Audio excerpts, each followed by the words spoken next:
And Mayor Pro Tem Terry Hill is here. I'm not sure if you're a Cowboys fan or not. Well, I tell you, Gene, it's good to be with you this morning. Yeah, good morning. My wife is from Southern Illinois, and so that's a far cry from Dallas. Baseball, Cardinal baseball, Cardinal, mainly Cardinal baseball. But football, she doesn't really watch. No, well, and I grew up in the Midwest too. I grew up in Iowa. Oh, all right. And so we had some Bears fans and some Vikings fans and a few Packers fans. St. Louis the Cardinals were they were the Rams. Yeah. No, I forget. The Cardinals is the baseball team where the Cardinals. Anyway, there was a football team in St. Louis for a while, and just growing up there, we grew to hate the Dallas Cowboys. Yeah. Because because in the 70s, they were always there. They were always in the Super Bowl, and then they were touting themselves as America's team. Yeah, yeah. And those of us that were in parts of America resented that. We didn't. Sure. How do you get off calling yourself America's team? You know. So where I grew up, we had a built-in bias against the Dallas Cowboys. So we would root for the Patriots in the Super Bowl, or the Steelers, or whoever the Cowboys were playing. Yeah. The Broncos. I think one year the Broncos were in the Super Bowl against the Cowboys. Way back in the day, and so whoever would show up in the Super Bowl against the Cowboys, we would always root against. Yeah. And then I move out here. Yeah. This is definitely Cowboys. And then there's two kinds of Cowboys fans. There's the Cowboys fans that grew up when Tom Landry was the coach. Oh, yeah. Yeah. And then they kind of stopped being Cowboys fans. Yeah. Rabid Cowboys fans when Jerry Jones bought the team. Right. Yes, sir, they did. And then there's Cowboys fans that are just, that's their team. That's right. And well, and it's good to support a team, that you enjoy and what have you. But I just when it became America's team, they started, everybody, and you better not say one bad thing about a Cowboy That's right. team or team member or anything like that. Well, I mean, you'd run the wrath. But, That's right. That's right. I don't really follow the football. I haven't got the time. but anyway, there's a lot of people that do. And well, we start our Friday night football Friday night because we have the Cowboys Friday night. And then, of course, next week, the high school stuff gets started. So we've got Artesia plays at Carlsbad next Friday. Yeah. And Roswell is hosting Farmington next Friday. And then next Saturday, Goddard plays their home opener. And they're playing, they are going to play Rio Rancho. Yeah. On next Saturday. So the Cowboys kind of kick it off this Friday night, and then next week on all the high school stuff. Well, I imagine in. There's a lot of people out there that are ready for some football. Yep. Especially to see this team here in town. Bulldogs. It's been a while. Yep. Way too long. And it's exciting. We're ready to get that kicked off. I know the mayor is a big supporter of the quarterback club and what have you, and that's good. Well, they've got their hamburger fry tomorrow night. Yep. And I think there's a scrimmage tomorrow night that's going on. So, and it's kind of a big event, as anybody that's lived here anytime knows. So much so that J.P. Marietta, who used to be a TV sports guy, and now he works digital media content for the Activities Association. Yeah. He will be here in Artesia for our scrimmage tomorrow night. And I was like, well, that's pretty cool. Yeah. So. Yeah, that's worked out well. Yep. Well, let's go ahead and talk about city council meeting last night. You were telling me before we went on the air that you were down a few councilors, and so didn't have a quorum. No, seldom do we ever find ourselves in a position where we don't have a quorum. And when we don't have a quorum, Gene, it limits some of the business that we can attend to. Personnel issues, stuff like that, we have to move over those and go on, things like that. But anyway, we had a very light agenda last night. We had Jim McGuire, Community Development Director. Anyway, Jim spoke on the fiscal year 2023 and 2027 infrastructure capital improvement plan.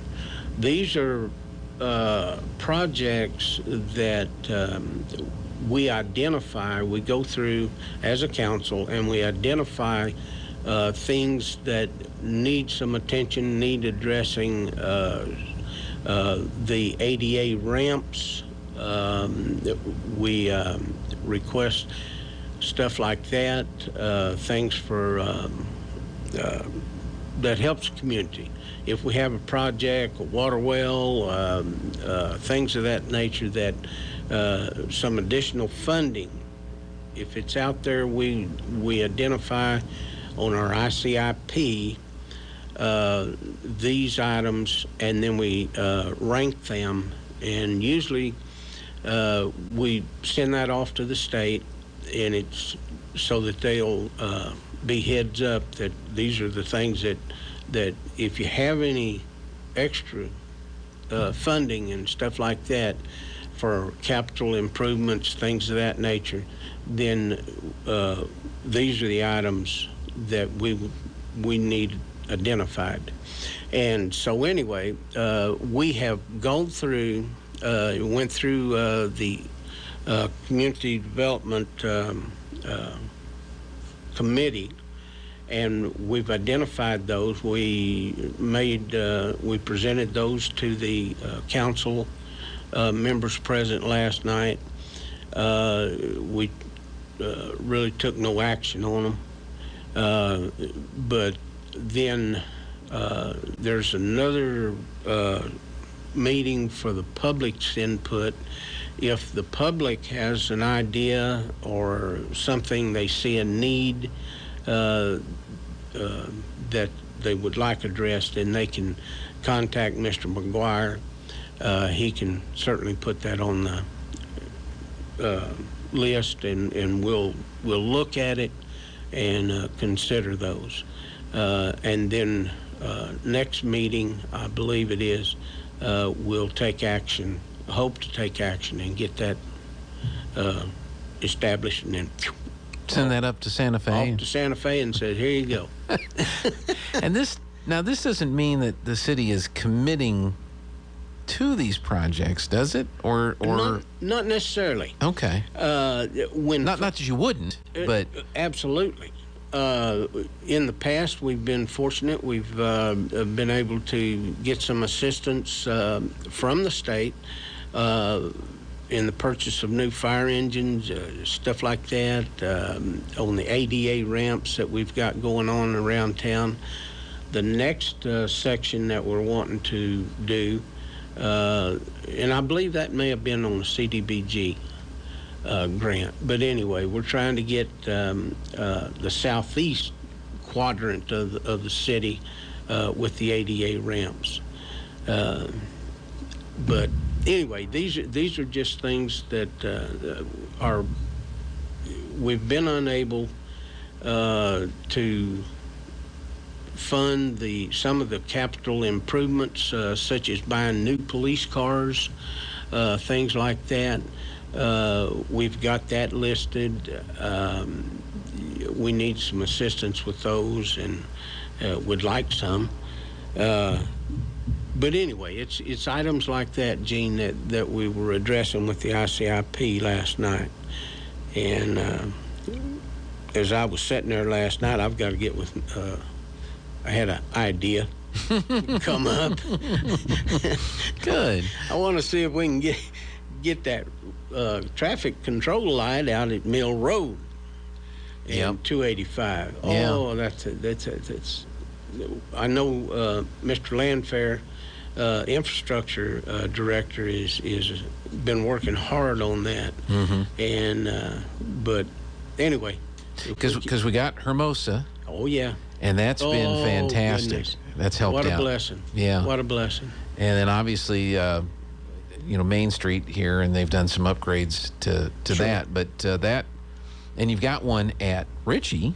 Yes, sir. Which is very important. But yeah, if you could get that last one out there at the industrial park entrance, because there are certain times of day you do not want to try to drive. Absolutely. Out there. And we've had numerous accidents out there at that intersection. Comes quitting time, people are headed north out of town and getting off work, and then you've got a railroad crossing there, you've got that intersection, 4 lanes, you're trying to get across there. It's pretty rough. Yeah. We desperately need one there. Yeah. And it's in the works, but if we could expedite that thing in any manner, we sure want to do that. Yeah. Well, good luck. Maybe you could call up former Mayor Birch and say, hey, you're not doing anything right now. There you go. Well, you did so well on the other one. Why don't you come help us with this one?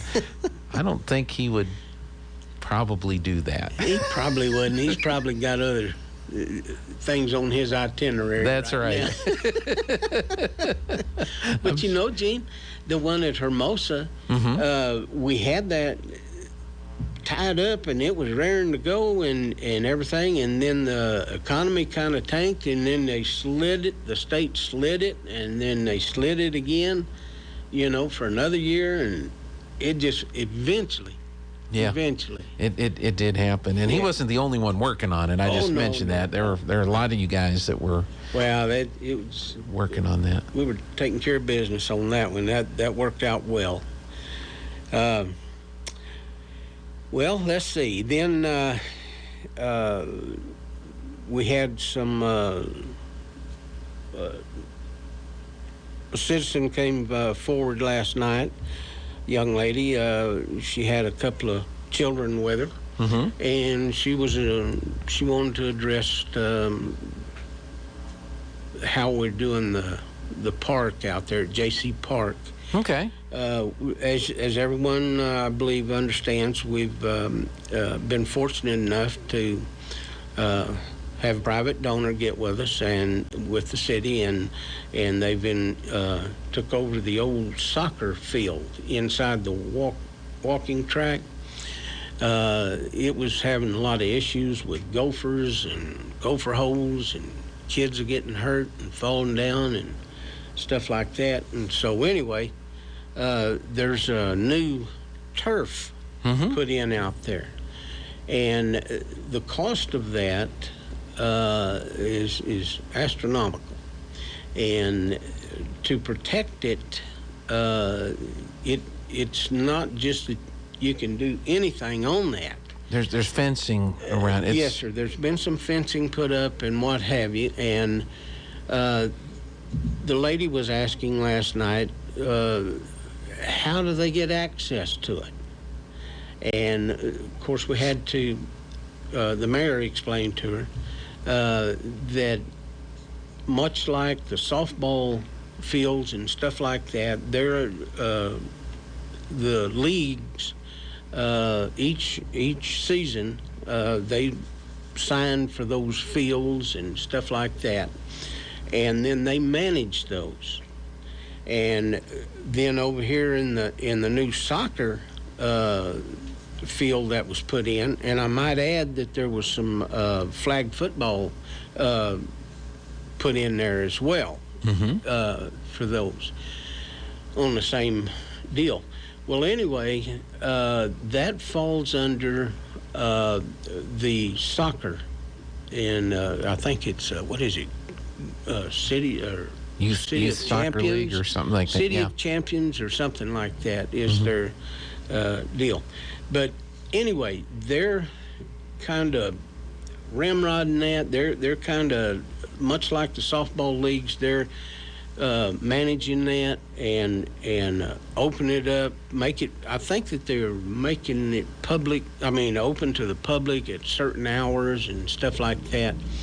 But that turf is. They let some people in there. They went in. They drove stakes to stake their goals down and stuff like that. Oh no! Yeah, punctured the deal. So anyway, no! Yeah, I'm telling you.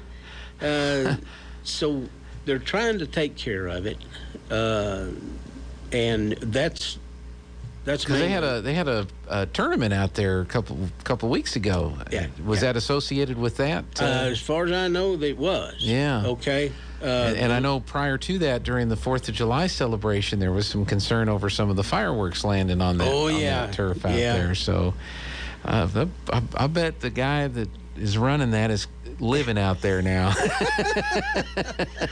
Well, I tell you what, it's a nice, beautiful facility, and it should serve, if it's managed right, taken care of, and the public appreciates it, they can utilize that thing, and it should last 10, 15 years of life on that turf. But to replace that turf, it's going to be, cost quite a bit. So, right. So I can appreciate with the amount of money that was put towards that project, Gene. I can understand why they're being extremely cautious, but we want good fields for these kids and what have you, and so anyway. Yeah. So basically, she has an opportunity then to be put in touch with the right folks to find out when there's access and how she could maybe get her kids involved in some of the tournaments and things that are going on to do that. Okay, well that's good. And then from the regional dispatch out here, Bambi Kearns spoke with us and give us an update out there and what have you, and then she said that much like we are with the police and fire, we're still canvassing, trying to get applicants and what have you. She said that they're out trying to find people that might be interested in doing dispatching. Okay. And so anyway, and they've had, I think they were at the fair. They were handing out applications and other little... I saw them out there, stuff. But anyway, and then they did say that a big kudo for Lucid. They donated $40,000 for the CAD unit that they operate off of in the police cars and stuff like that. Oh, wow. So anyway, that to help them along with that. But those were the two that spoke last night. Well, let's do this, Mayor Pro Tem. Let's take a quick break if we can. You bet. And we'll have a little news update. Eric Butler will have a sports update for you, and we'll be back with more on Good Morning Artesia. Don't go away.